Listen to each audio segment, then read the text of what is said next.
NBC News in depth tonight, trading places. With increasing pressure on local and federal authorities to enforce laws against illegal immigrants, millions appear to be rethinking their decision to make the U.S. their home. Many are now heading even further north, where they're getting a much different reception. Here's NBC's Kerry Sanders in depth. And U65, a Florida deal, check by number. In southwest Florida, What are you guys doing out? deputies have a newfound power. You're telling me that you were born here in Naples, but you can't tell me what hospital you were born in. In an unprecedented move, the U.S. government is quietly authorizing local police nationwide to enforce federal immigration laws. Our intent in the beginning of this process is to focus on the criminal element within our community. Since they began looking for illegal immigrants here 3 months ago, There's actually a lot of them, a lot more than I expected. deputies have found more than 300 undocumented foreign nationals. As a law enforcement officer, we believe the law should be enforced. The consequence of that is of no concern to us because Lady Justice is blind. Where to turn?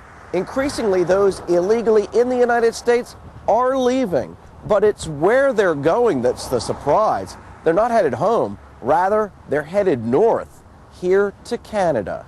I empathize. Eddie Francis, the mayor of Windsor, Canada, is not happy the U.S. immigration problem is becoming his problem. And the word is spread like wildfire down south saying, escape the local authorities, escape the uncertainty as to what may happen with U.S. immigration, come on up to Canada. For trade relations, Canadian law lets Mexicans enter the country without papers, even if they were illegally in the United States. Is it fair to call this a loophole?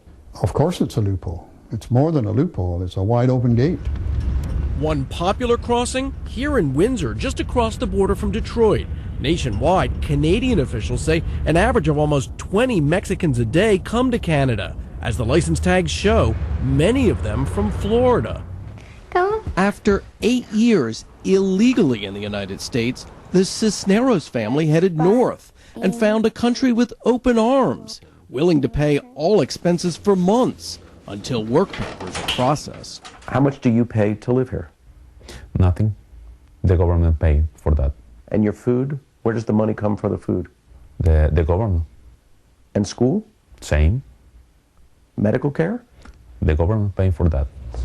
A deal that has law offices in Canada now filled with Mexicans.